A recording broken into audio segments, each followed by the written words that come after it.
दो सवाल थे होमवर्क में, पास पेपर 9 सीव्यू क्लब और पास पेपर 14 है चौकार इंटरनेशनल हॉस्पिटल। सीव्यू क्लब में करवाना चाहूँगा ये, क्योंकि बच्चे कह रहे हैं कि बड़ा आसान था, लेकिन फिर भी मैं सारा सवाल करवाना चाहूँगा। एक बार कर लेते हैं सवाल, क्योंकि आप लोग इसमें कंफर्टेबल हैं ऑलरेडी, ठीक है, तो ज़रा क्विकली हो जाएगा, ये इतना मसला इसमें नहीं होगा हमें, ठीक है। लेकिन इसको डिस्कस कर लेने के बाद फिर हम जो है वो पास पेपर 14 की एक दो एडजस्टमेंट्स जिनमें मसला आया हो शायद वो डिस्कस कर लेंगे, तो ज़रूरत महसूस हुई तो कल वो सवाल भी करवा दूंगा, ठीक है। होपफुली कल प्रिंसिपली ये टॉपिक पूरा कर लेंगे। और जो नॉन प्रॉफिट ऑर्गेनाइजेशन के स्टैंडर्ड्स ICAP में डाले हैं अपनी किताब के अंदर, उनको मैं देख लूंगा किस हद तक हमने यूज़ करना है, कैसे यूज़ करना है, ठीक है। तो अगर नया टॉपिक शुरू कर भी देंगे तो फिर एंड में जो रिवीजन क्लासेस होती हैं उनके अंदर फिर इस गैप को देख लूंगा मैंने कैसे फिल करना है, ठीक है। कल का दिन होपफुली इस टॉपिक को कंक्लूड कर पाएंगे, ना भी कर पाए तो परसों में हो जाएगा, कोई नहीं मसला, ऐसा कौन सा मसला है, ठीक है जी। लेकिन फुली कंक्लूड नहीं होगा, इसके अंदर थोड़ी सी बात जो नॉन प्रॉफिट ऑर्गेनाइजेशन के स्टैंडर्ड्स ICAP ने डाले हैं उनको जरा मैं देख लूंगा एक नजर कि कितना उसका इस्तेमाल हमने करना है, कैसे करना है। लेकिन जाहिर सी बात है इस कॉन्टीन्यूटी को ब्रेक कर देंगे, इसके बाद नया टॉपिक स्टार्ट कर लेंगे और वो जो डिस्कशन है वो साथ के साथ हो सकी तो ठीक है, वरना एंड पे जो 3-4 दिन हमने रिवीजन करनी है, हर टॉपिक के गैप्स को देखना, उसके अंदर उसकी डिस्कशन भी हो जाएगी, ठीक है। कंफर्टेबल जा रहे हैं ना वैसे अभी तक तो, क्योंकि देखा जाए तो मेनली दो ही हमारे टॉपिक सब रहते हैं, एक EPS है, दूसरा रेशियोज है। इसमें आप कंफर्टेबल हो चुके हैं, मैं अभी कंफर्टेबल नहीं हुआ इस टॉपिक में, आप लोग कंफर्टेबल हो चुके हैं, तो थोड़ा सा मेरा कंफर्ट लेवल एक आध दिन में मजीद बेहतर हो जाएगा। ये सवाल भी इसीलिए करवा रहा हूँ, ठीक है। उसके बाद फिर जो मजीद थोड़ी बहुत डिस्कशन है वो रिवीजन क्लास के अंदर इसकी कर लेंगे, ठीक है ना। इस सवाल के अंदर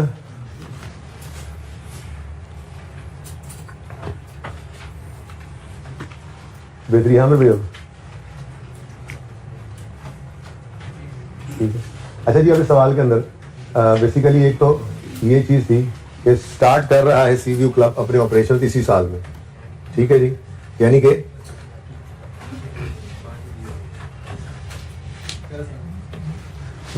स्टार्टेड इट्स ऑपरेशन ऑन 1 फरवरी 2015, ठीक है जी। तो एक तो ये इसका पहला साल है, 31 दिसंबर 15 की हमसे उसने इनकम एक्सपेंडिचर और बैलेंस शीट मांगी है, ठीक है। तो एक तो इस साल के अंदर हर चीज 11 महीने पे होगी, ये ध्यान में रखना था, ठीक है। दूसरा ओपनिंग भी कोई बैलेंस नहीं होगा, ठीक है। अच्छा जी, चले फिर जी कहता है sponsors of the club contributed 50 million towards general fund. जो स्पॉन्सर्स थे जिन लोगों ने मिलकर क्लब बनाया था उन्होंने 50 मिलियन उसमें डाल दिया और ये काम शुरू किया, ठीक है। तो इसकी एंट्री क्या होगी? ये जनरल फंड है, ठीक है, तो जनरल फंड ही मिल गया, बस यही है जनरल फंड। ओपनिंग नहीं पड़ा था, सारे का सारा फ्रेश ही आ गया। अगर तकलीफ हो तो ओपनिंग की बजाय ये फॉर्मेट मैंने क्लास स्टार्ट होने से पहले बस जस्ट बनाया, तो ऑनलाइन वाले बच्चे इसको यहाँ पे पॉज करके इतना फॉर्मेट बना सकते हैं, ठीक है। उसके बाद फिर पॉज करने के बाद जब आप लोग शुरू करेंगे तो फिर यहाँ से बात चल पड़ेगी। तो यहाँ पर मैंने उसी तरह से ओपनिंग जनरल फंड लिख दिया, भाई कोई मसला नहीं है, इधर ओपनिंग जनरल फंड के अंदर भी आप लिख दें तो काम चलेगा, ठीक है ना। लेकिन यहाँ पे ऐसा भी कर सकते थे आप, तो ओपनिंग जनरल फंड 0 करके इसी दफा फ्रेश जो जनरल फंड में पैसे आए हैं बैंक के साथ जो एंट्री हुई है, bank debit general fund credit, वो भी ऐसे भी लिख सकते हैं, दोनों तरह से सही है, काम चलेगा, ठीक है ना, जैसे मर्जी कर लें। अच्छा, उसके बाद और ये नजर भी आ रहा है आपको बैंक के अंदर, ये रिसीट पेमेंट अकाउंट के अंदर सबसे पहले क्या चीज नजर आ रही है, वही 50 मिलियन का, जी पॉज करें, 50 मिलियन की रिसीट एंड पेमेंट के अंदर सबसे पहली एंट्री इसी की आ रही है, रिसीट पेमेंट या बैंक कह लो डेबिट और जनरल फंड क्रेडिट। फिर जी ज्वाइनिंग फीस है, सब्सक्रिप्शन रिसीव हुई है, बेवरेजेस की शायद ट्रेडिंग एक्टिविटी कर रहे हैं उनकी सेल्स आ रही है, फिर फिक्सचर्स खरीदे हैं, वैन खरीदी है, सैलरीज पे की है, रेंट है, यूटिलिटीज, इंश्योरेंस है, रिपेयर मेंटेनेंस है, payment for purchase of beverages है, पेमेंट टू द क्रेडिटर्स कहेंगे इसे, और एडवांस फॉर प्लॉट है और बैलेंस नजर आ रहा है, ठीक है। अब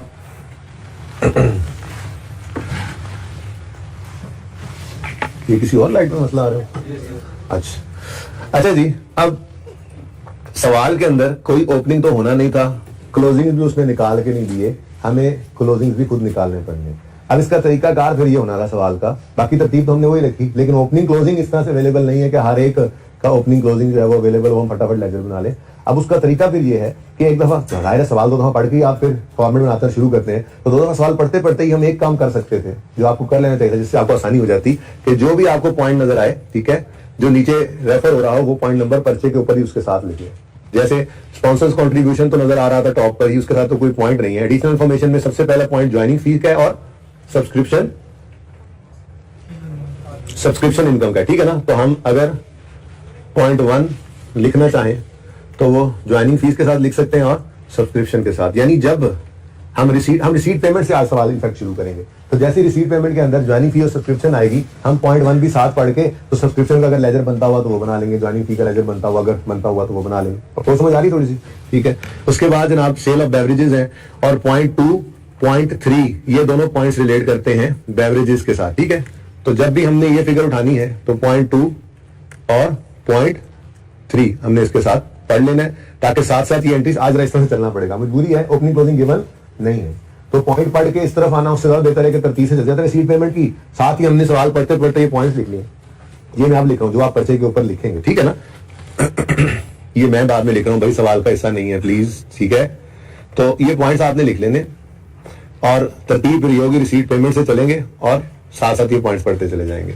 अब जहां जहां पे आपको नजर आए सेल ऑफ बेवरेजेस का पॉइंट, जैसे यहाँ पे पेमेंट ऑफ बेवरेजेस है, ठीक है, तो इसके साथ भी अब जगह ही कोई नहीं है, खैर से इसके साथ भी आप पॉइंट अपने पास तो आप लिख सकते हैं, पॉइंट 3 और पॉइंट 2 लिख लेंगे, ठीक है।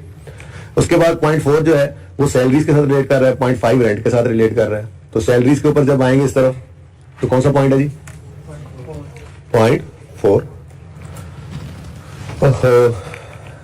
और रेंट के साथ कौन सा पॉइंट रिलेट कर रहा है जी, पॉइंट 5।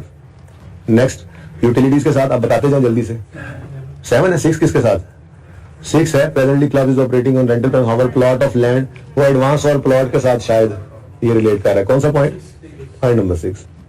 तो आसान हो जाएगा एकदम से, ठीक है जी। अच्छा, उसके बाद पॉइंट 7 है वो इंश्योरेंस से रिलेट कर रहा है, यूटिलिटी से, और पॉइंट 8 इंश्योरेंस से। तो ऊपर यूटिलिटीज भी नजर आया था हमें, यूटिलिटीज के साथ कौन सा पॉइंट है जी, पॉइंट 7, और इंश्योरेंस के साथ तो उन्होंने भी खैर तरतीब तो रखी थी काफी हद तक, लेकिन हम बस ऐसे ही चलेंगे, यहाँ से फिगर उठाएंगे, साथ वो वाला पॉइंट पढ़ेंगे और उसका मुकम्मल काम करके आगे चलते जाएंगे, ठीक है। चाहे बैलेंसिंग फिगर निकालो चाहे ना निकालो, लेकिन एडजस्टमेंट की सवाल क्या था, बैलेंसिंग जो होती है ना वो हमारे एंड में पेंडिंग की होती है, सवाल में जो कुछ हो उसका वो सारा हम करके आगे चले जाएंगे, ठीक है जी। और रिपेयर मेंटेनेंस के साथ कौन सा पॉइंट है, पॉइंट 9 है, ठीक है जी। परचेज ऑफ बेवरेजेस के साथ तो 1 और 2 और 3 ऑलरेडी हो रहे हैं, ठीक है। तो सारे के सारे पॉइंट्स जो है वो रेफर हो गए हैं, सिवाय फर्नीचर के। पॉइंट 10 बता रहा है जी फिक्सचर्स और वैन दोनों का ही बता रहा है, रेट वगैरह कौन सा जी, पॉइंट 10 है, ठीक हो गया जी। चलो अब सवाल में कुछ नहीं रहेगा, ये आपने इसी तरह से कर लेना है, पर्चे में ऐसा सवाल कभी आए तो ये काम कर लेना। रिसीट पेमेंट के ऊपर ही आप सवाल पढ़ा ना, पढ़ के आपने साथ साथ पॉइंट्स लिख लिया, अभी भी आप लोगों ने बुक तो मुझे पता है लिख लिया, ठीक है जी। कुछ नहीं, इतनी मार्किंग की खैर है, टिक क्रॉस अंडरलाइन ये कर सकते हो, ठीक है ना, कर सकते हो, टिक क्रॉस अंडरलाइन तो कर सकते हो, इससे कोई मना नहीं करता। तो ये टिक क्रॉस ही है, पॉइंट्स ही लिखते हैं बस, 1 2 3 4, ठीक है। अब सही है जी, चलें आगे, चलो फिर शुरू करते हैं सवाल। सबसे पहले अब ओपनिंग जनरल फंड आ रहा है, ठीक है, वो क्योंकि टॉप पे आ रहा है तो बात यहीं से शुरू कर लेते हैं। जो 50 मिलियन का कंट्रीब्यूशन आया है, मैंने आपको कहा कि आप इसको ओपनिंग यहीं पे ब्रैकेट लगाकर लिख लो, फ्रेश इंट्रोड्यूस, ठीक है ना, ये इस तरह भी लिख सकते हो, ओके। फ्रेश जनरल फंड के अंदर फ्रेश कंट्रीब्यूशन आया, ठीक है ना, फ्रेश कंट्रीब्यूशन कर लो, ठीक हो गया जी। अब एंट्री डबल अपना काम शुरू करें। रिसीट पेमेंट डेबिट टिक किया हमने, ठीक है, रिसीट पेमेंट है ना, देखो पढ़ लो। फॉलोइंग वो क्या कह रहा था, sponsor of club contribute 15 million towards general fund for start of operation and place the amount in the bank, ये पैसे उन्होंने बैंक में रखवा दिए।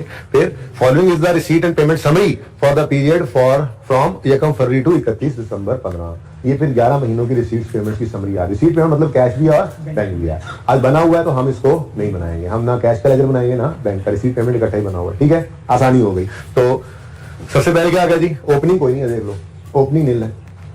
ओपनिंग क्यों नील है, शुरू साल, ठीक है। सबसे पहला काम ही क्या हुआ, स्पॉन्सर को 50 मिलियन एंट्री की, बैंक डेबिट हमने और फ्रेश कंट्रीब्यूशन क्रेडिट 50,000, ठीक हो गया जी। नेक्स्ट ज्वाइनिंग फी और सब्सक्रिप्शन के लिए अब पॉइंट नंबर 1 पढ़ते हैं।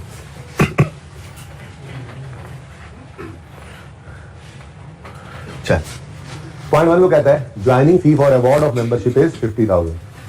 जल्दी जल्दी सवाल करेंगे ताकि छोटे मोटे कॉन्सेप्ट डिस्कस करें ना, उसके बाद जैसे जो स्पेसिफिक फंड्स वगैरह की डिस्कशन रहती है, इस तरह की चीजें, ठीक है ना। लाइफ मेंबरशिप तो होगा डिस्कस। अच्छा, ज्वाइनिंग फी के बारे में कह रहा है कि जी मेंबरशिप जब लेने आते हैं ना मेंबर्स को, joining fee for award of membership, यानी जब हम मेंबरशिप देते हैं उनको अवार्ड करते हैं, वो कितनी है जी 50,000। हम 1000 में चल रहे हैं तो 50 बोलूंगा। फिर एक बार ज्वाइनिंग फी ले लेते हैं, उसके बाद एनुअल सब्सक्रिप्शन है 24, सालाना 24 रुपए फिर अलग लेते हैं, 50 एक बार ले लेते हैं। तो ये 50 ज्वाइनिंग फी, ये क्या है, ये भी इनकम है भाई, ये भी इनकम है। मेंबरशिप फी कह लें इसको, ज्वाइनिंग फी कह लें। मैंने आपको बताया था सोर्स ऑफ इनकम के अंदर ज्वाइनिंग फी नहीं बताया था, तो अब बता रहा हूं है ज्वाइनिंग फी या मेंबरशिप फी, ये भी एक सोर्स ऑफ इनकम है। जैसे सब्सक्रिप्शन सोर्स ऑफ इनकम है, डोनेशन सोर्स ऑफ इनकम है, ट्रेडिंग एक्टिविटी से आने वाला प्रॉफिट सोर्स ऑफ इनकम है। जैसे कोई इवेंट करवा देना उससे इनकम आ जाए, ये सारे सारे के सारे नॉन प्रॉफिट ऑर्गेनाइजेशन के सोर्सेज ऑफ इनकम है। ठीक है, अच्छा।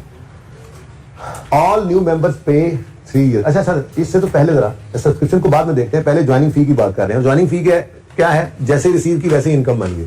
कल को बंदा छोड़ जाए, ज्वाइनिंग फी कोई भी नहीं वापस करता, मेंबरशिप फी कोई नहीं वापस करता, ठीक है ना। तो ज्वाइनिंग फी ऐसी कोई बात होती तो लिख देता सवाल, ठीक है। ज्वाइनिंग फी इनकम है, 50 रुपए हर मेंबर से लेते हैं।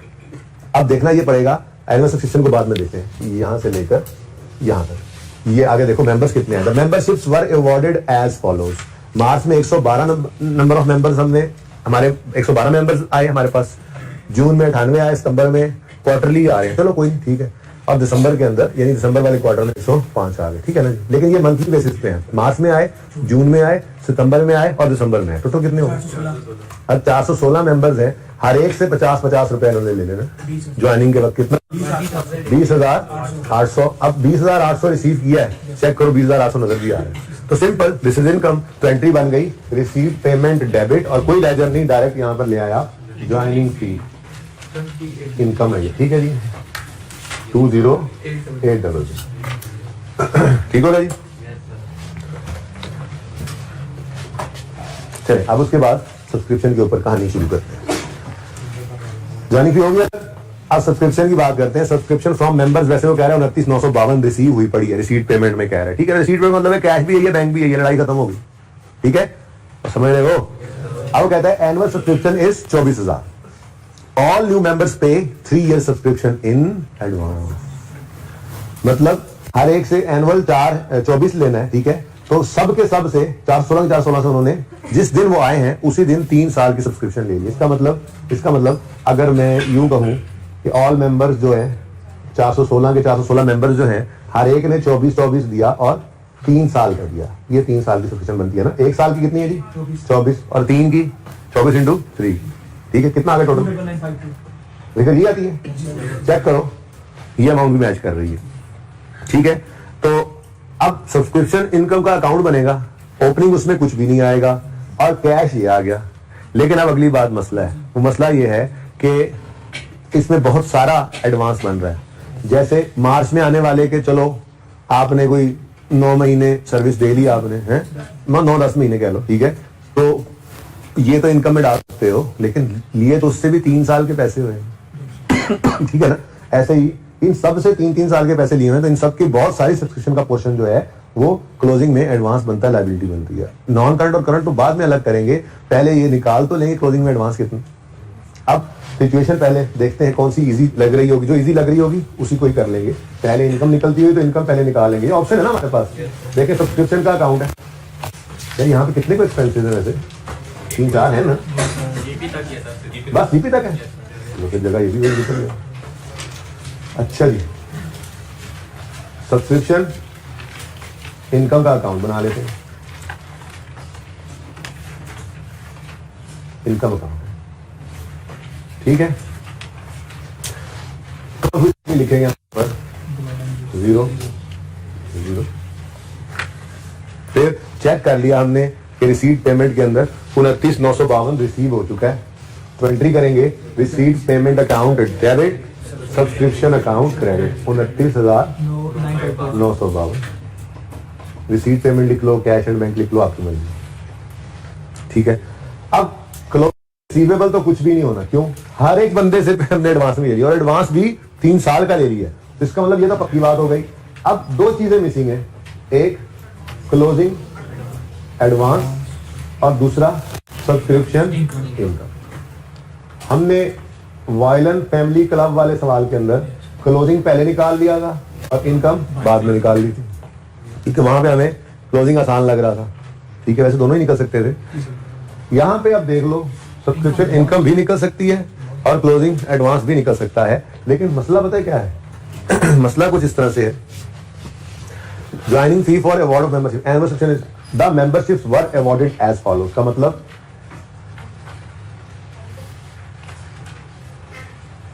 मार्च मार्च में 112 बंदे मेंबर बन गए, ठीक है। फिर जून तो ये बनता है ना, जून में कितने बने 98। देखो ना, जनवरी फरवरी मार्च में मतलब मार्च का स्टार्ट लेंगे फिर, ठीक है।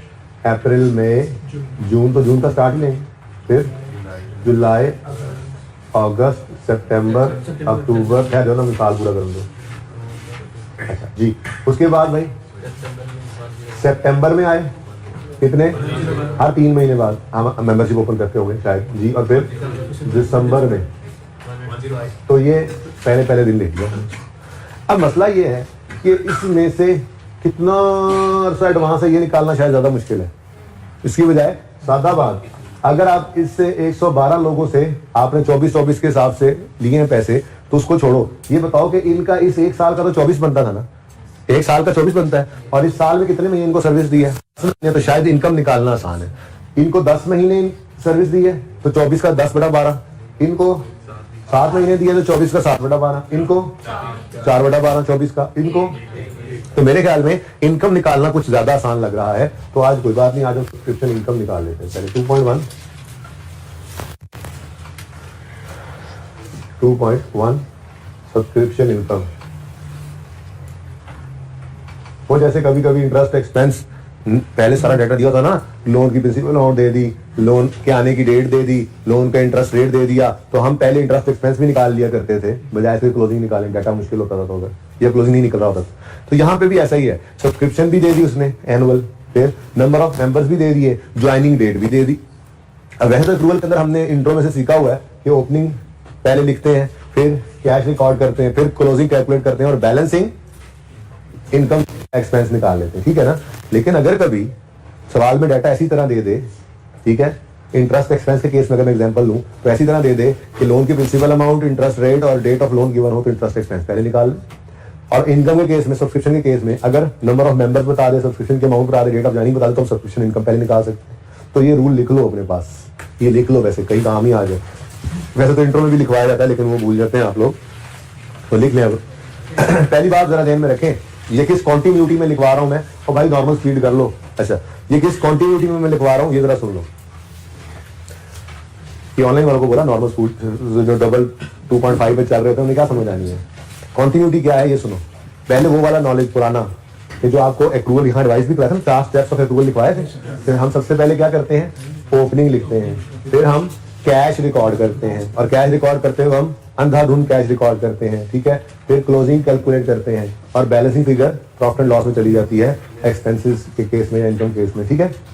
इन एक्सपेंसेस का तो एक्सपेंस निकलेगा, इनकम का तो इनकम निकलेगी, ठीक है ना। तो असल तो ये पुराना रूल हमने पढ़ा हुआ है कि हम ओपनिंग लिखते हैं, कैश लिखते हैं, क्लोजिंग निकालते हैं और बैलेंसिंग इनकम या एक्सपेंस निकाल देते हैं, ठीक है। लेकिन कभी कभी ऐसा डाटा दे देता है कि इनकम या एक्सपेंस पहले निकल सकता है, तो मैं उसके बारे में अब ये उसूल लिखवाएगा, ठीक है ना। तो लिखो अब, अगर कभी सवाल में पहले हेडिंग बनाओ इंटरेस्ट एक्सपेंस, मिसाल के तौर पर अलग अलग कर लेते हैं। इंटरेस्ट एक्सपेंस 2 एग्जांपल्स कर लेते हैं, एक इंटरेस्ट एक्सपेंस कर लेते हैं और दूसरा सब्सक्रिप्शन इनकम कर लेते हैं। तो फिर रेंट एक्सपेंस, रेंट इनकम ये भी उसी के अंदर ही शामिल हो जाएंगे ना। एग्जांपल के तौर पे लिखवा, लिखो हेडिंग बनाओ इंटरेस्ट एक्सपेंस और लिखो, अगर कभी सवाल में डाटा ऐसी तरह दे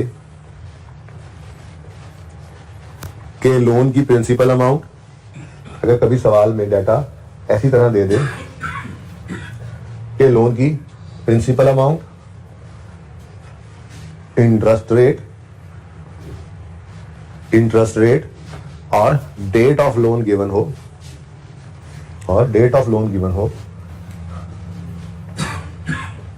तो हम इंटरेस्ट एक्सपेंस की फिगर पहले कैलकुलेट कर सकते हैं। तो हम इंटरेस्ट एक्सपेंस की फिगर पहले कैलकुलेट कर सकते हैं, ठीक है।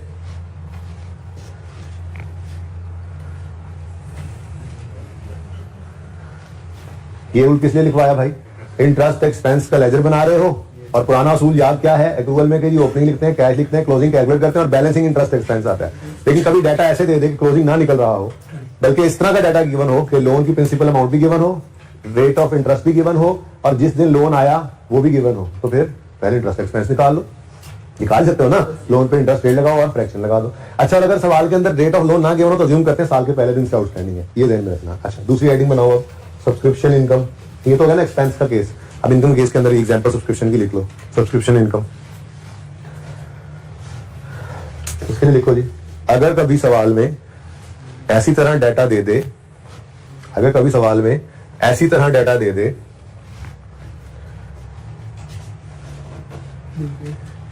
कि सब्सक्रिप्शन की अमाउंट के सब्सक्रिप्शन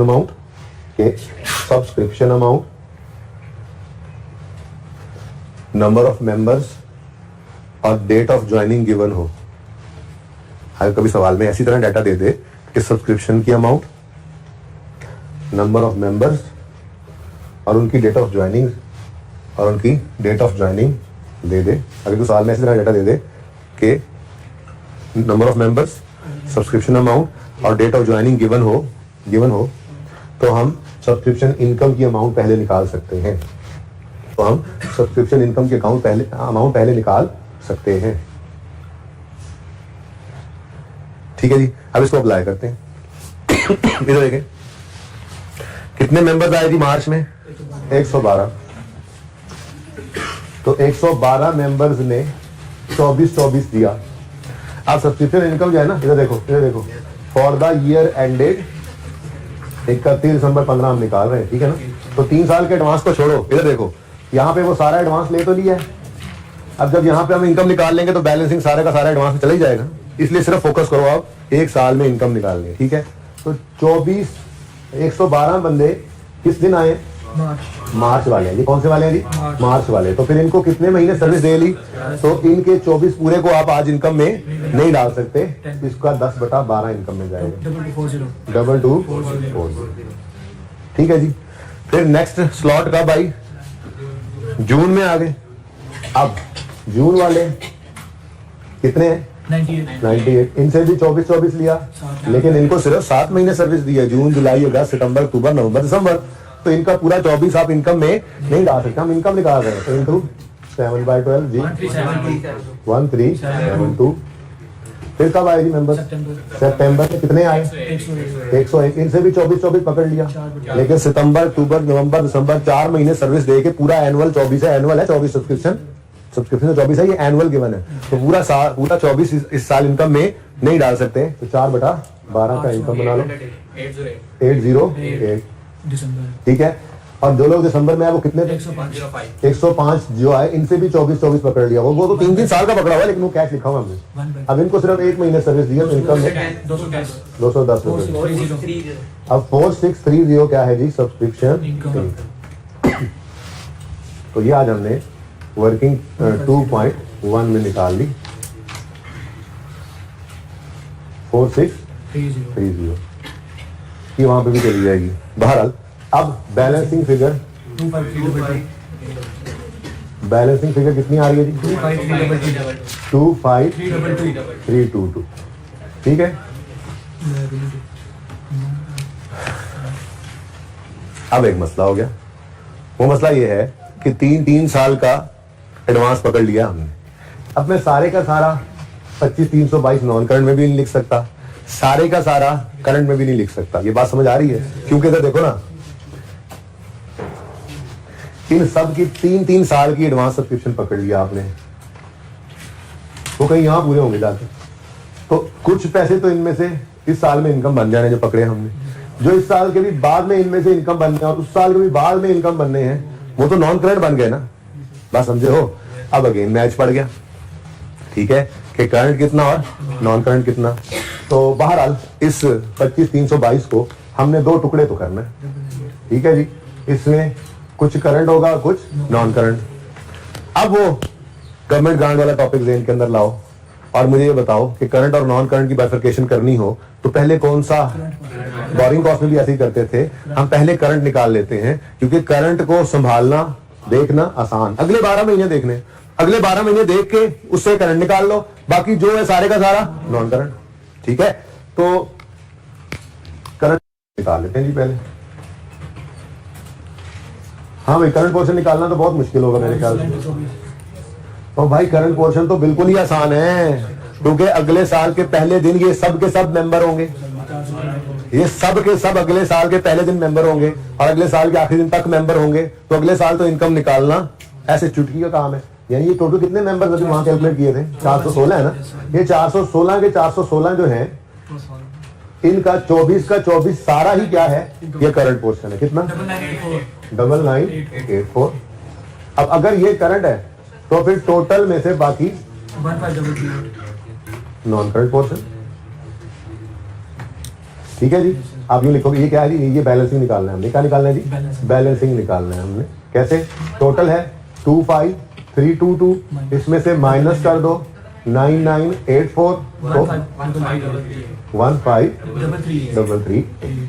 तो ऐसे कर लो, वर्किंग आपकी मर्जी है। ये तो ब्रैकेट में भी आप कर सकते थे काम, ठीक है ना?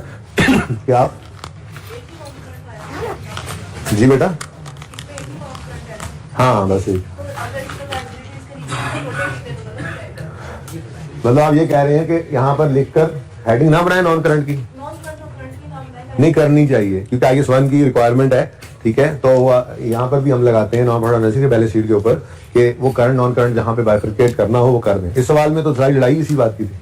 ठीक है, वरना आप यूं लिखेंगे लायबिलिटीज में लायबिलिटी और लायबिलिटी फर्क क्या है, तो बताओ ना यूजर को इसमें से कितना करंट और कितना नॉन करंट।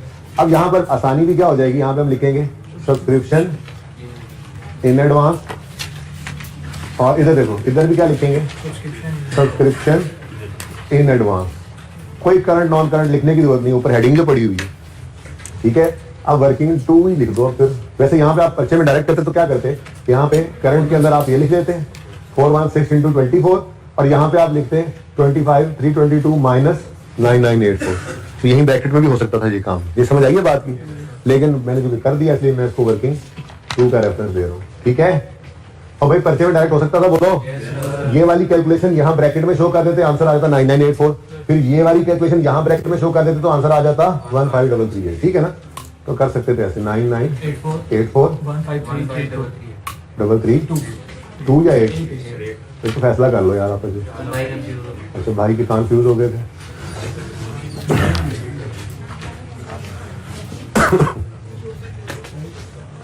ठीक है जी, ले सब्सक्रिप्शन इज ओवर। यही एडजस्टमेंट काम की थी, बाकी तो सब आसान आसान है। चलें आगे। चलो, all sale of beverages are billed in the first week of next month. मतलब हर महीने की कैफेटेरिया है ना, बेवरेजेस कैफेटेरिया टाइप है। ठीक है, तो जो मेहमान आते रहते हैं उधर, ठीक है, हमारे क्लब के अंदर वो खाता चलता रहता है, वो बोतलें बेचते रहते हैं। क्योंकि अच्छा नहीं लगता कि वो मेहमान आए हुए हैं हमारे इस कौन सा क्लब, सी व्यू क्लब पे, हम सी व्यू को देख रहे हैं, साथ हमारे मेहमान आए हैं, मीटिंग चल रही है, बोतल मंगवाई, कह रहे हैं भाई ने पैसे दे दो, तो वो हमारा खाता चलता रहता है। ठीक है जी, मेंबर्स का। और हर मंथ के एंड पे महीने का हिसाब करके उससे अगले दिन sale of beverages are billed in the first week of next month. यानी कि अगर आप जनवरी के अंदर की से जो होगी सेल, वो उसका बिल फरवरी में आएगा, है ना। जनवरी में सेल ही नहीं है, खुदा का खौफ करो, मैं गलत बोल रहा हूँ तो रोको मुझे। ठीक है, हाँ स्टार्ट ही फरवरी में हुआ। ठीक है, तो नहीं जी, तो फरवरी के अंदर जो सेल ऑफ बेवरेज हुई होगी वो मार्च के पहले हफ्ते में बिल बनेगी, फिर मार्च वाली अप्रैल में, अप्रैल वाली मई में, नवंबर वाली दिसंबर में, और दिसंबर वाली सेल्स का बिल जनवरी में आया होगा। अब बिल जाएगा तो पेमेंट होगी ना। मेंबर को जब बिल ही नहीं जाएगा तो उसकी पेमेंट तो नहीं हो सकती। अब इसका मतलब ये हुआ कि ये 1500 रुपया ये पूरे 11 महीने का, 1 महीने का इसमें नहीं है, 10 महीनों का है। 1 महीना तो सवाल में सिरे से था ही नहीं, जनवरी तो था ही नहीं। अब हमारा साल बच गया 11 महीनों का। 11 महीनों में से दिसंबर वाला जो सेल बेवरेज की सेल है उसका बिल जनवरी में जाएगा, तो जनवरी में पैसे आएंगे। ये रिसीट पेमेंट 31 दिसंबर तक का है, तो 31 दिसंबर तक वाले रिसीट पेमेंट के अंदर तो फिर कौन कौन से महीने, फरवरी वाले पैसे पड़े होंगे जो मार्च में मिले होंगे, मार्च वाले पैसे पड़े होंगे जो अप्रैल में करते करते, नवंबर वाले पैसे मिले होंगे जो दिसंबर में पड़े, जो दिसंबर में मिल गए। ठीक है, पड़े होंगे इसमें, लेकिन दिसंबर वाले पैसे इसके अंदर शामिल नहीं। ठीक है, चले आगे। वो कहता है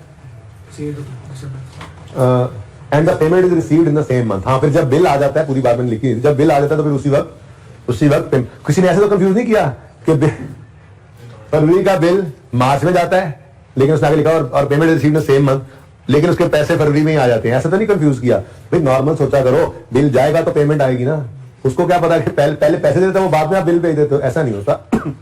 वो कहानी कुछ ऐसे कर रहा था कि जिस महीने का बिल होता है वो उससे अगले महीने में जनरेट होता है और फिर पहले वीक में जब जनरेट होकर जाता है तो उसी महीने के अंदर, जब जनरेट हुआ उसी महीने के अंदर अंदर पैसे आ जाते हैं, ठीक है ना। तो all sale of beverages are billed in the first week of next month and payment is received in the same month, यानी कि जिसमें बिल जनरेट हुआ उसकी बात कंटिन्यूटी में चल रही है। Sale of beverages during year amounted to 150। अच्छा जी, वो सेल ऑफ बेवरेजेस है, ये भी सेल ऑफ बेवरेजेस है। ये कौन सी है? अरे तो डेटर का लेजर भी आज बनेगा, सुभान अल्लाह। पहला सवाल जिसमें डेटर का लेजर आया हमारे पास ट्रेडिंग एक्टिविटी से, बना लो। वैसे तो आप डायरेक्ट भी कर लेते, लेकिन बना लो, कोई नहीं। ये डायरेक्ट ही किया, लेकिन पहली बार तो आया यार, अच्छा भी नहीं लग रहा, ठीक है। इसको थोड़ी सी रिजल्ट दे दो। डेटर बेवरेजेस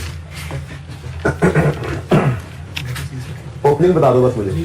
अच्छा, उसके बाद पता है आपको सेल्स आती हैं, कैश आता है इसके अंदर और क्लोजिंग आता होता है, ठीक है। अनलेस के सवाल को नॉर्मेलिटी बता दे, ठीक है।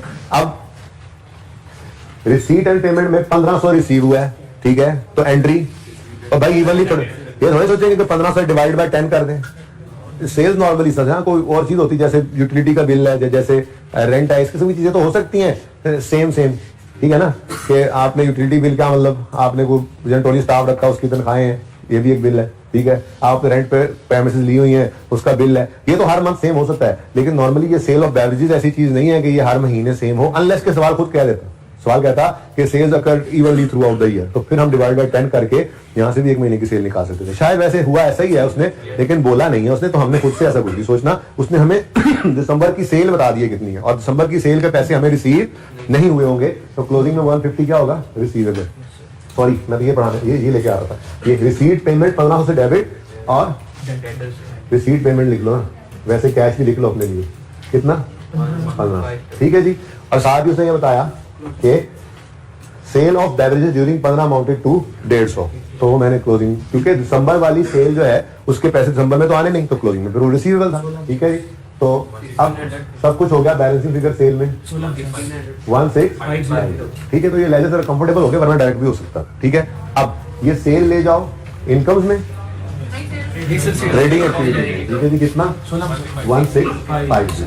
अब वर्किंग ट्री का रेफरेंस दे देते, ठीक है जी, सही हो गया। लेकिन अब चूंकि ये लेजर आपने बैलेंस कर दिया है, तो इस क्लोजिंग को भी ले जाओ, ये ना हो भूल जाओ बाद में। डेटर बेवरेजेस जी, कंप्लीट हो गया ये भी, सॉरी ये भी बैलेंस कर दिया था। सब्सक्रिप्शन इनकम भी ले जाओगे भाई, कह रहे सब्सक्रिप्शन इनकम भी लिखे। वर्किंग नंबर 2.1 में निकालिए मैंने, कितनी है जी? खर्चा ना करो एग्जामिनर को, पहले को वर्किंग 2 में जाओ, वर्किंग 2 में जाकर देखे यहाँ पे, अब वर्किंग 2.1 में जाओ, डायरेक्टली वर्किंग 2.1 में भेज दो, ठीक है। अच्छा जी, डेटर्स भी हो गए, सेल भी हो गई। Next, purchases made during the year of beverages amounted to 1760। हम ना वैसे परचेज का अकाउंट भी बना सकते हैं, लेकिन मैंने ना आपकी बचत की है, यहाँ पे opening plus purchase less closing लिखे और कॉस्ट ऑफ सेल निकाले, उसकी बजाय स्टॉक का अकाउंट ही बना लेते हैं, ठीक है ना। तो वहीं से ही कॉस्ट ऑफ सेल आ जाती है हमारी, ओपनिंग क्लोजिंग सब कुछ परचेज वहीं पे आ जाता है। तो स्टॉक ऑफ बेवरेजेस का लेजर बना लेते हैं, ठीक है। ओपनिंग बस मुझे बता दो। अच्छा,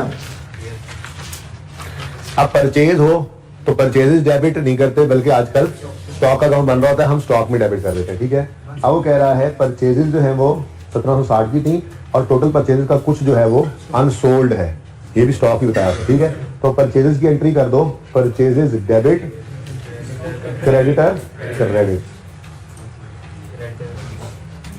परचेजेस डेबिट स्टॉक में कितना? 1760। और क्रेडिटर मैंने क्यों बोला, उसकी वजह ये थी कि सवाल पढ़ते हुए मेरी नजर पड़ी थी पेमेंट ऑफ परचेज 1367 हो रही है, परचेज 1760 कर रहे हो, पेमेंट कम हो रही है, तो क्रेडिटर होगा ना कुछ ना कुछ।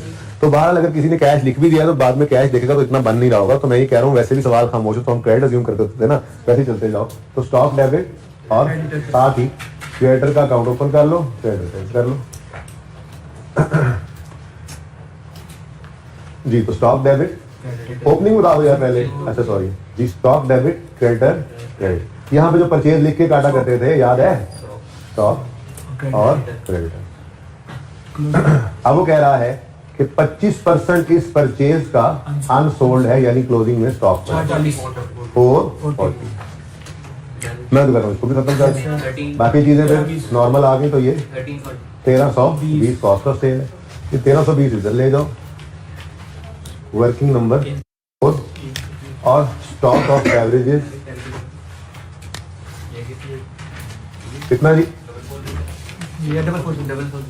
ठीक है, जीपी 330। अच्छा भाई जीपी 330, लेकिन अभी लेके नहीं जा रहा उधर, हो सकता है कोई और एक्सपेंस ना आ जाए, अभी पढ़ा नहीं मैंने।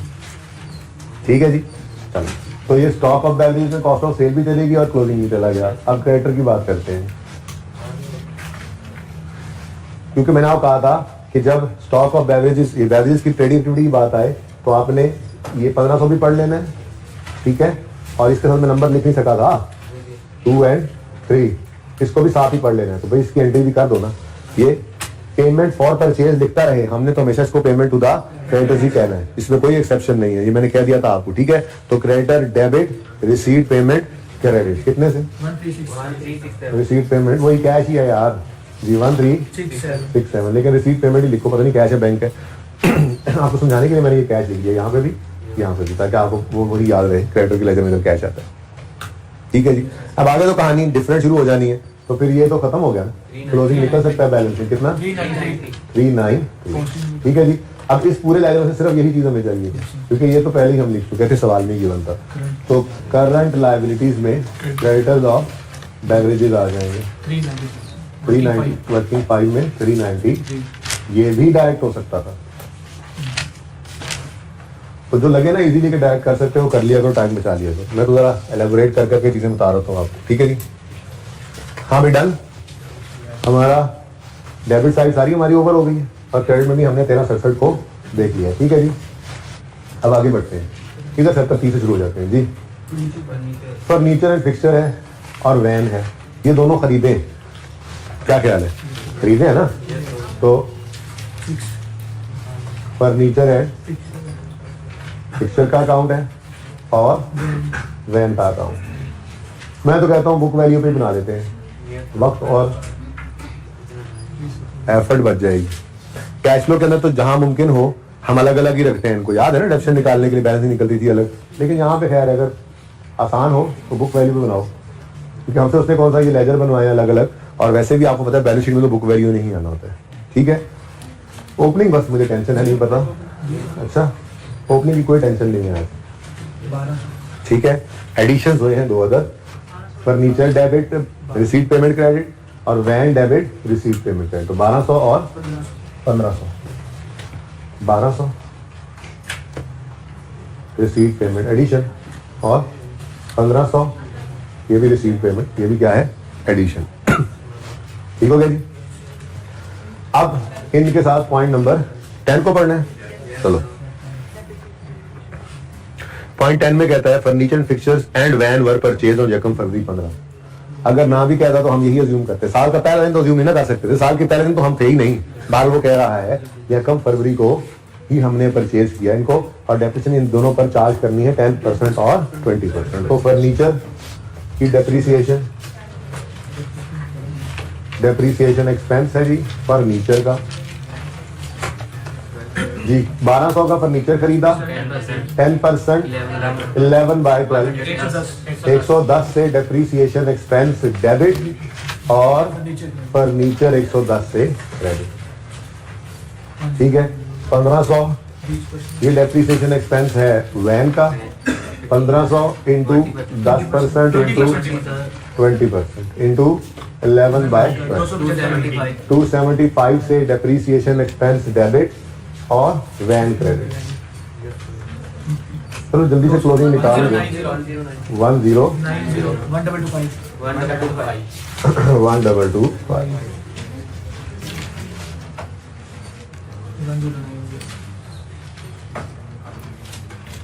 10 और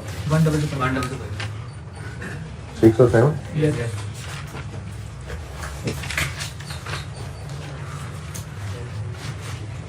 ओके, अब जी पॉइंट नंबर 4 से कहानी शुरू करते हैं। पॉइंट 4 में सैलरीज है, नीचे एडजस्टमेंट वगैरह आ रही है, तो ऐसा करते हैं जी सैलरीज का लेजर तो ओपन कर लेते हैं, ठीक है। Number 1 salary,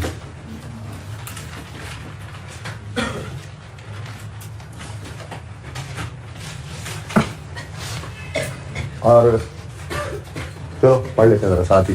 salaries are paid on the first day of next month, वही कहानी, ठीक है। यानी 10 महीनों की सैलरी इस साल में पे हुई होगी क्योंकि 1 महीना था नहीं। और अच्छा, अगर 1 जनवरी से इन्होंने स्टार्ट किया होता अपने ऑपरेशंस को तो 11 की होती, और अगर पहले से चला आ रहा होता बिजनेस तो फिर 12 की 12 होती, ठीक है। अच्छा, आगे कहता है the amount of salaries include an advance amounting to 10 paid to an employee on यकम दिसंबर 15। मैं इसकी एंट्री डायरेक्ट करने नहीं गया, मैं यहाँ पे रुक गया, ठीक है। जब भी कभी किसी खर्चे में इंक्लूड कर दे कोई और चीज, ठीक है, तो याद रखना ट्री बना लेना। क्या करना जी?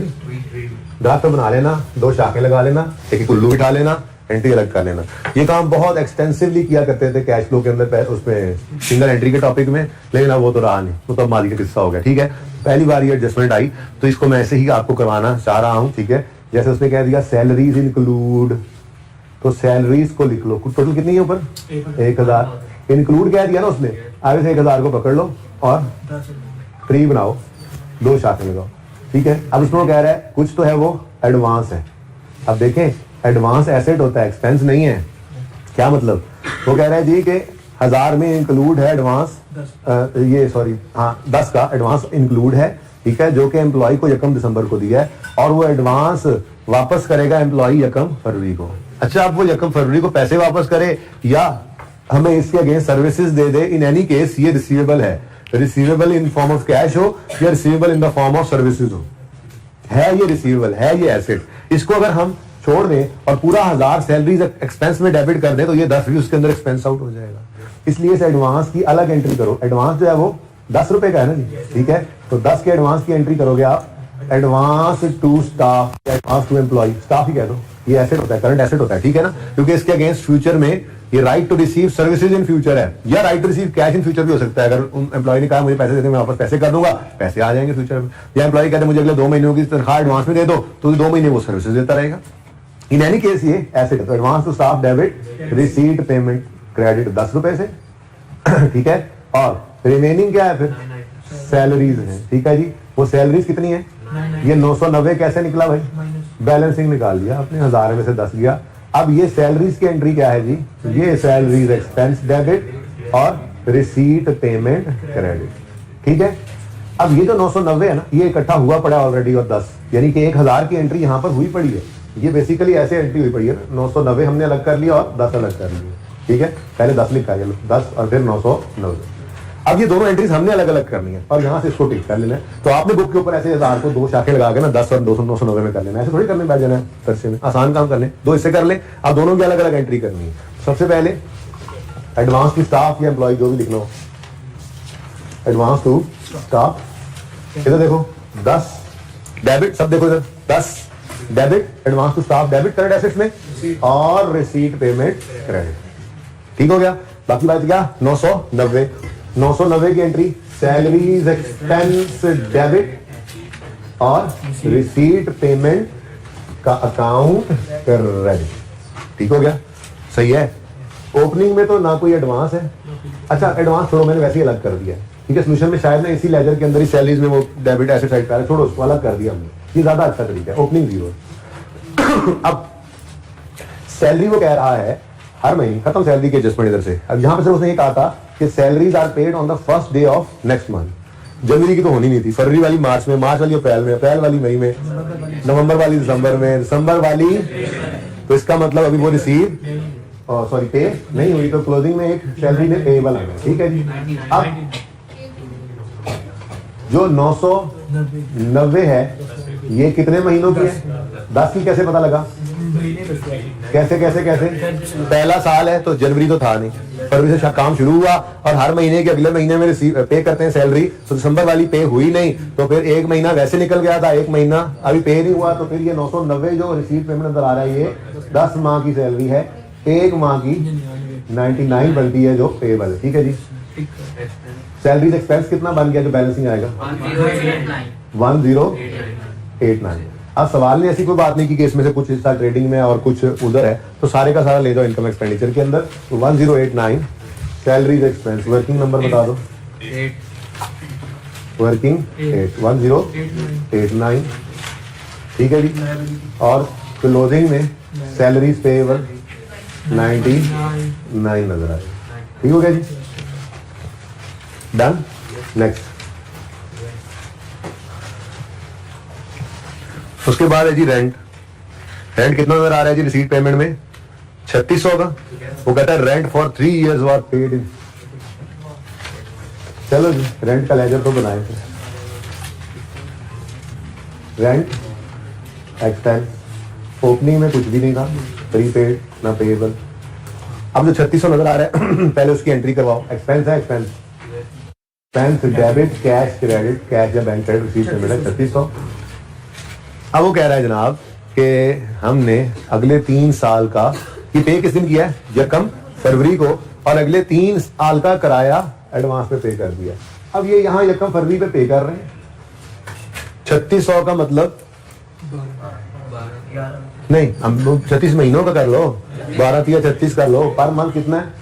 यानी इन्होंने 3600 आज दिया है और ये 36 मंथ्स का है, 36 मंथ्स का, तो 100 आता है। 100 रुपीज 100 पर मंथ किराया है इसका मतलब, लेकिन दे अगले 3 साल का एडवांस ही दिया। ठीक है, अब हमारे इस साल के अंदर 11 महीने इनकम में जाने हैं, बाकी सारे का सारा प्रीपेड है, जो पहले आसानी कर दे। ठीक है, अब देखो ना, क्लोजिंग में प्रीपेड निकालना थोड़ा ज्यादा मुश्किल लग रहा है आसान क्या लग रहा है? रेंट एक्सपेंस निकाल लो। जैसे इंटरेस्ट एक्सपेंस के बारे में बोला ना, रेंट एक्सपेंस के बारे में भी ऐसा ही है। अगर रेंट की अमाउंट दे दे और date of acquisition of property दे दे तो हम रेंट एक्सपेंस पहले निकाल सकते हैं। यहाँ पे क्लोजिंग निकालना मुश्किल था, एक्सपेंस निकालना आसान था, तो पहले मैं एक्सपेंस निकाल लेता हूँ। रेंट एक्सपेंस, अभी तो देखो हर महीने का किराया 100 है, और कितने महीने हमने ये बिल्डिंग इस्तेमाल कर ली? 12 ना कह देना, हमने तो ये बिजनेस यहाँ पे ये क्लब ही 11 महीने रखा है इस साल के अंदर, यानी यकम फरवरी को ओपन हुआ था, 12 महीने तो थे ही नहीं इसमें तो कितना आ गया?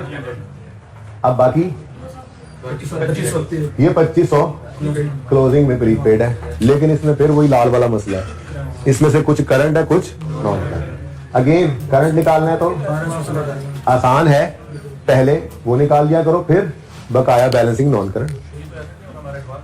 तो बेटा एडवांस नहीं, करंट और नॉन करंट में बाइफरकेट करना, वो भी करना है। ठीक है, तो यहां पर हम लिख लेते हैं करंट पोर्शन, एसेट का करंट एसेट में जाएगा। ठीक है, ये निकालना अगेन आसान है, क्यों? 100 रुपए पर मंथ है, तो अगले 12 महीनों के अंदर, हाँ जी, तो 12 महीनों का 100 रुपया 1200 बन गया, ये 1200 करंट पोर्शन में आ गया, और बाकी नॉन करंट कितना बनेगा जी? वो आप कहोगे जी 2500 में से माइनस कर दें 1200, तो आ गया, लो कहानी खत्म। ये सारा कुछ ब्रैकेट में कर सकते थे, लेकिन मैंने जरा उसी तरह से बता दिया आपको। अब सबसे पहले ले आओ रेंट एक्सपेंस। वर्किंग कौन सी है?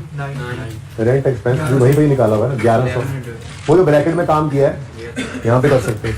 चलो, अब क्लोजिंग में रेंट आ गया प्रीपेड एडवांस, तो प्रीपेड रेंट कुछ करंट पोर्शन इधर लिख दूं माजरत के साथ, प्रीपेड रेंट है, उसी वर्किंग का रेफरेंस अब दे दो, और इधर देखो प्रीपेड रेंट है, यानी है तो हमारा एसेट ही, लेकिन हमने तोड़ कर लिख लिया। करंट में कितना? 1200, और नॉन करंट में 1300। ठीक है, और सही है। अच्छा देखो, ये काम ब्रैकेट में कर सकते थे, मैं ये बता रहा था पहले भी सब्सक्रिप्शन केस में भी। ठीक है, यहाँ पे लिखते हैं 100 × 12, और यहाँ पे टोटल में से 1200 माइनस कर देते, तब भी आ जाता। ठीक है, नेक्स्ट क्या है जी? यूटिलिटीज को कर लो। चलो, payment of utilities include security, include, फिर आ गया इंक्लूड आ गया, तो आपको पता है आपने दरख्त बनाना है, 2 शाखें लगानी है, एक उल्लू बिठाना है, फिर आपने कहना है हर शाख पे उल्लू बैठा है, अंजाम गुलिस्तान क्या होगा, और यूटिलिटीज मुझे बता देंगे। यूटिलिटीज टोटल कितनी है ऊपर? 570। इनके बारे में कह रहा है कि इसमें भी कुछ शामिल है, और क्या है जरा पढ़ लेते हैं। कहता है पहले payment of utilities include security deposit paid to utility company amounting to 20। अब सिक्योरिटी डिपॉजिट जो होता है वो एक एसेट है जो रिफंड होना है, एक्सपेंस नहीं है। अगर आपने इसको यहीं पढ़ा दिया तो एक्सपेंस बन जाएगा, तो इसका मतलब सिक्योरिटी डिपॉजिट को हम अलग कर लेंगे। सिक्योरिटी डिपॉजिट कितना है भाई? 20। इस 20 की एंट्री होगी, बोलो सिक्योर डिपॉजिट डेबिट और रिसीट पेमेंट क्रेडिट 20 से, और रिमेनिंग फिर यूटिलिटीज एक्सपेंस है, यूटिलिटीज, ठीक है जी, यूटिलिटीज एक्सपेंस 550 में जाएगा। इसकी एंट्री आप करोगे utilities expense debit receipt payment credit.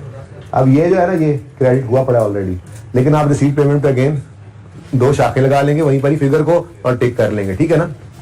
तो सिक्योरिटी डिपॉजिट नॉन करंट ही होता है, नॉर्मली सवाल खामोश हो तो ये नॉन करंट ही होता है, ठीक है।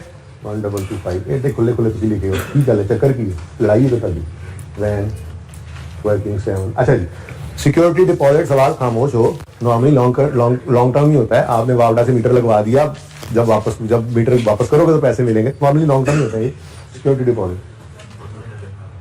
कोई जरूरत नहीं है कोई वर्किंग करने की, डायरेक्ट यहाँ पे एंट्री की होगी आपने 20 से security deposit debit receipt payment में 2 शाखें लगाई है ना, 20 और बाकी वो क्रेडिट, टिक कर दिया आपने।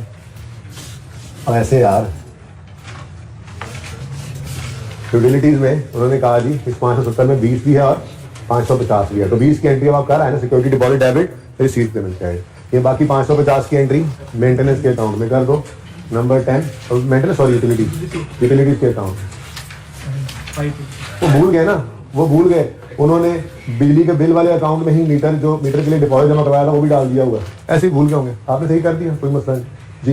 ओपनिंग तो कुछ नहीं, ठीक है, न पेएबल न प्रीपेड।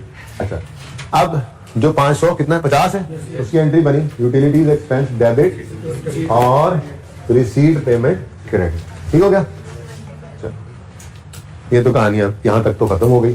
अब आगे कहता है, क्या कहता है, कहता है ये पॉइंट 6 छोड़ गए हम, अच्छा कहता है utility bills are paid on the 7th day of next month. इसका मतलब है दिसंबर वाले बिल अभी पे नहीं हुए, वो पेबल होंगे। अब वो निकालें कैसे, ये 550 जो है ये 10 महीनों का यूटिलिटी, ठीक है। सवाल खामोश है तो हमें मजबूरन इसी को ही कंज्यूम करना पड़ेगा क्योंकि बराबर बिल है, तो 550 बटा 10 × 8 55 आ गया। तो एक्सपेंस की फिगर 605, तो अब रिपीटिशन शुरू होगी, ऐसे ही है ना। यूटिलिटीज एक्सपेंस वर्किंग 10 से आया कितना 605 और यूटिलिटीज पेएबल कितना 555। ये वर्किंग 10 ही सवाल में क्यों करना चाहोगे तब वर्किंग 5 में निकाला बल्कि आपने, ठीक है, वर्किंग 5 रेफर कर दो, ये आपने कैलकुलेशन की, आपने किया 10 है वट एवर। सैलरी के लिए भी आपने किया था काम वर्किंग 8 में, ठीक है भाई, ठीक है, माजरत ख्वाह है हम। नेक्स्ट है जी, इंश्योरेंस वाज पेड ऑन यकम फरवरी covering a period of 12 month. ये तो बहुत सिंपल है, ठीक है जी, यकम फरवरी को पे किया तो सिर्फ 1 महीना प्री पेड होना है, ठीक है। नंबर 11 इंश्योरेंस, ये ना बड़ा कॉम्प्रिहेंसिव सा सवाल है। अब कुछ कॉन्सेप्ट डिस्कस कर लूं जो रहते हैं, आज जो नहीं होते नजर आ रहे कल हो जाएंगे। जब कॉन्सेप्ट डिस्कस कर लेंगे तो फिर किसी हद तक मेरी तसल्ली हो जाएगी, ठीक है ना। माना ये आसान लग रहा था आपको जी। इंश्योरेंस 120 है, सवाल में ओपनिंग तो कुछ था नहीं, 120 की एंट्री हो गई। Insurance debit receipt payment credit. अब यकम फरवरी 12 तक इसने जाना है, ठीक है, सॉरी 16 तक, यकम फरवरी covering period of up to, देखो मुझे लगा यकम फरवरी कैसे, मैं पढ़ लेता हूँ। अच्छा, पेड ऑन यकम फरवरी 15, लिखा हुआ था कहीं, हाँ यकम फरवरी 15 को पे किया उन्होंने और ये कवर कर रहा है 12 महीने का पीरियड, ये प्रीमियम, तो इसका मतलब अगले साल भी 1 महीना इसमें कवर्ड है, तो क्लोजिंग डेट में क्या आ गया प्रीपेड। अब ये सालाना है, कवरिंग का पीरियड ऑफ 12 मंथ, तो इसको डिवाइड बाय 12 भी करना है, ठीक है। ये 10 का नहीं है, 10 साल का नहीं, 10 महीनों का ये एक्सपेंस नहीं, उन्होंने कहा ये एक्सपेंस 12 महीनों को कवर कर रहा है, जिसमें से 11 महीने हमारे साल में कवर हो जाएंगे, 1 महीना प्रीपेड है, 12 आ गया, तो बहुत तंग हो गया, थोड़ा सा नीचे कर, अच्छा 10 कर लेता हूँ, मैंने इसलिए बिठाया जी 10, तो एक्सपेंस कितना आ गया 110, सादा सी बात है। अगर 10 रुपए का एक्सपेंस है तो 11 महीनों का 110। इंश्योरेंस एक्सपेंस वर्किंग नंबर 110 और प्रीपेड इंश्योरेंस 10 नहीं 10 11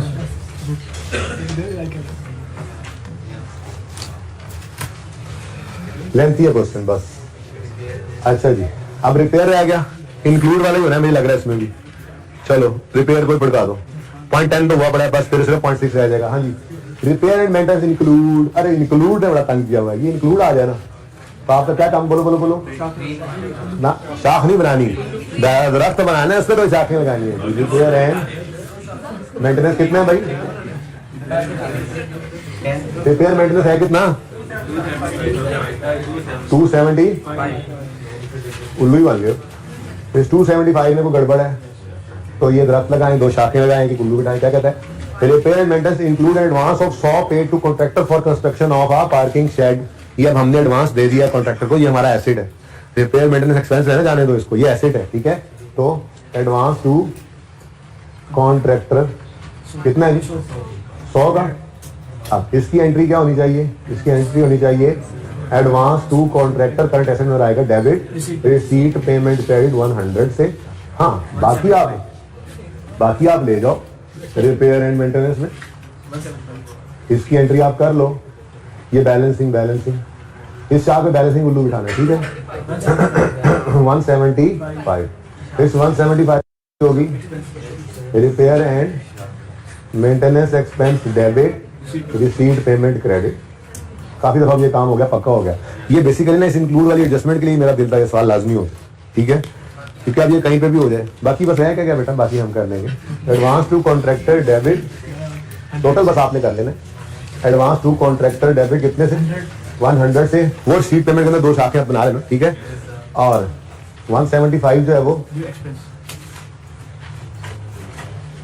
रिपेयर एंड मेंटेनेंस एक्सपेंस। जी ओपनिंग कुछ था नहीं,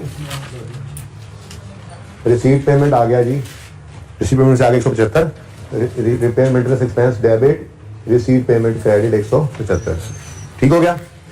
अब वो कहता है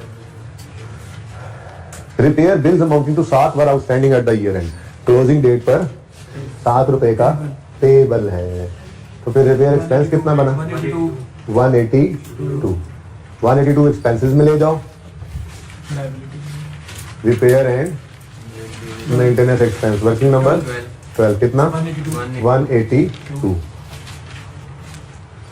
और क्लोजिंग लायबिलिटीज में यहाँ पे लिख दूं रिपेयर एंड मेंटेनेंस पेबल कितना? 7। वर्किंग 12 नहीं, ये तो सवाल में एक्सप्रेसली गिवन था, ठीक हो गया जी। अब बस एक एडजस्टमेंट रह गई है, वो है 6, पता नहीं ये क्यों छोड़ दी थी। Presently club is operating on a rental premises, however a plot of land has been purchased on which construction would commence shortly. Title of land would be transferred after completion of legal formalities. तो यार ये अभी advance ही दिया हमने, कौन सा plot लिया है? यहाँ पे एडवांस फॉर प्लॉट आ रहा है, ये 65,000 में लिखा हुआ है, 65,000 का एडवांस है। अभी एडवांस ही कहो इसको, अभी आप लैंड ना कहो, क्योंकि लीगल ओनरशिप ट्रांसफर होगी तो फिर ठीक है जी। तो एंट्री क्या बनी? अच्छा नॉन करंट होगा ना ये तो शॉर्टली अभी बस 2-4 दिन 10 दिन के अंदर किसी भी वक्त अगले महीने के अंदर वो नाम होते ही हमने इसको लैंड डेबिट कर लेना है, ठीक है ना। तो फिर ये करंट एसेट्स में लिखो एडवांस फॉर प्लॉट जी 65,000। सही हो गया जी। कुछ चीज रह तो नहीं कि रिसीट पेमेंट में चेक करो, क्लोजिंग रह गया, ये वेरी इंपॉर्टेंट था, यहाँ पे लिख रहा हूँ। अब रिसीट पेमेंट की बजाय ना कैश एंड बैंक लिख लिया करो। अच्छा रिसीट एंड पेमेंट लिख लो तो कोई मसला नहीं है जी। 27620 ओपनिंग को था नहीं कि यहाँ पे लिखते, बल्कि यहाँ पे फंड आज गिवन था। और जी हाँ ये बस कहानी खत्म, इसकी भी कहानी खत्म। ये ट्रेडिंग एक्टिविटी में gross profit from sale of beverages लिख लो, या ट्रेडिंग एक्टिविटी लिख लो। वर्किंग 1 कितना? 3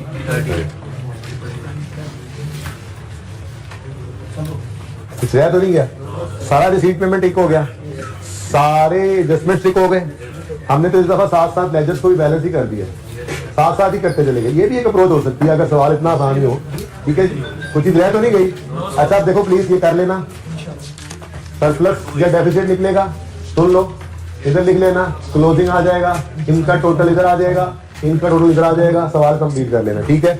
अब जरा क्विकली फास्ट पेपर 14 पे आप मुझे बताओ उसमें किस चीज में ज्यादा मसला है, मैं थोड़ा सा गाइड कर दूं ताकि वो आप आज कर सको। सारा नहीं है बेटा, आप लोगों ने बस वैसे ही कह देते हो भाई। आप लोगों ने इंट्रो पढ़ी हुई है। ट्रायल में पेड की फिगर आती है, ट्रायल में पेड की फिगर आती है, ठीक है। अगली बात, ट्रायल के अंदर इन्वेंट्री नजर आ रही है, ओपनिंग है क्योंकि क्लोजिंग उसने अलग से बताई है, ठीक है, और परचेज भी नजर आ रही हैं। तो वैसे तो परपेचुअल सिस्टम वाला काम बनता है, लेकिन आप पीरियोडिक वाला, लेकिन आप परपेचुअल की तरफ से इन्वेंट्री का लेजर बना लो, कोई मसला नहीं है। आप ट्रायल से ओपनिंग उठाकर लिखो, परचेजेस को भी उसमें ऐड करो, क्लोजिंग को लिखकर बैलेंसिंग फिगर निकाल लो। अब जरा ध्यान से सुनो, यह है हॉस्पिटल और इस हॉस्पिटल ने मेडिसिन खरीदी भी है पुराने साल के शुरू में भी पड़ी थी, साल के एंड पे भी पड़ी है। अब बैलेंसिंग फिगर इन्वेंट्री के लेजर से कॉस्ट ऑफ सेल निकलती है, लेकिन यहां पर कॉस्ट ऑफ सेल नहीं निकालनी थी आपने, बल्कि मेडिसिन कंज्यूम्ड निकालनी थी, क्योंकि उन्होंने ये कहा था कि मेडिसिन को हम बाहर बेचते नहीं है, हॉस्पिटल के अंदर ही इस्तेमाल होती हैं। तो इस हॉस्पिटल का जो इनकम एंड एक्सपेंडिचर अकाउंट बनना था, उसमें एक्सपेंसेस के अंदर मेडिसिन कंज्यूम्ड आनी थी, ठीक है। बात समझ गए हो? ये बात समझ आई है मेरी? कि वैसे तो इन्वेंट्री के लेजर के अंदर क्या होता है, इन्वेंट्री का लेजर जो बनता है अभी आपके सामने बना भी हुआ है, उसके अंदर ओपनिंग आता है, फिर परचेजेस आती हैं क्रेडिटर या कैश से, फिर क्लोजिंग आता है और हम कहते हैं जी कॉस्ट ऑफ सेल। सवाल ने एक्सप्रेसली बता दिया था, इधर देखो, medicine are only use point 1 to treat the admitted patients and are not sold separately. जब सेल करते ही नहीं है तो ये तो फिर सेल, ना ये सेल होगी इसकी, ना इसकी कॉस्ट ऑफ सेल है। ये तो हम अपने पेशेंट्स के ट्रीटमेंट के लिए, भाई जैसे कई सारे और खर्चे कर रहे होते हैं इनकम एक्सपेंडिचर के अंदर, वो नजर आ रहे होते हैं, सैलरीज पे कर रहे हैं मुलाजमों को, रेंट पे कर रहे हैं, रिपेयर करा रहे हैं गोल्फ कोर्स की, ये ऐसे खर्चे हैं। मेडिसिन कंज्यूम कर रहे हैं मरीजों के इलाज के लिए, ठीक है। तो यहां पे फिर कॉस्ट ऑफ सेल की बजाय क्या आना था जी, कंज्यूम्ड मेडिसिन कंजम्पशन आनी थी। और जैसे जैसे स्टेशनरी का लेजर बनाता था मैं, और मैं कहता था ये एक्सपेंस क्या है, स्टेशनरी कंज्यूम। जो ऑफिस सप्लाईज में एक्सपेंस आता था, ये ऑफिस सप्लाईज कंज्यूम। बिल्कुल वैसे ही ये क्या है जी, इन्वेंट्री ऑफ मेडिसिन के लेजर से ये मेडिसिन कंज्यूम्ड निकल आई, तो ये आपके इनकम एक्सपेंडिचर के अंदर एक्सपेंसेस में ये नजर आ जाएगी, ठीक है। ऐसे ही next thing is hospital supplies. Hospital supplies किसे कहते हैं? और यार मेडिसिन के अलावा भी 100 तरह की चीजें होती हैं, वो बेड के ऊपर चादरें हुई, तकिए हुए, कोई यूटेंसिल्स हुए, और ठीक है जी वो जो आला जात होते हैं डॉक्टर्स के हॉस्पिटल के अंदर, ये सब के सब हॉस्पिटल सप्लाईज के अंदर आ जाते हैं। जैसे ऑफिस सप्लाईज, ऑफिस की स्टेशनरी होती है, हॉस्पिटल में स्टेशनरी से थोड़े ऑपरेशन करेंगे, तो हॉस्पिटल की कुछ सप्लाईज भी होती हैं, ये भी बिल्कुल ऑफिस सप्लाईज जैसा ही है। ये भी इन्वेंट्री का लेजर ही बनना था, इसमें भी ओपनिंग डाल दो आप।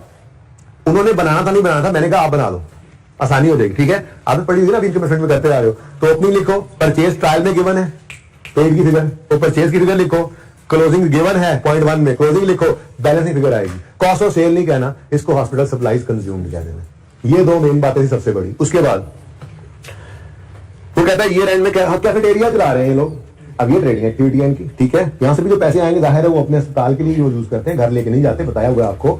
तो इसमें वो कह रहा है कि जी कैफेटेरिया का स्टॉक का क्लोजिंग हम काउंट नहीं कर पाए आज, अनलकीली, कोई बात नहीं, काउंट नहीं कर पाए तो बाकी डाटा ऐसा दिया होगा उसमें।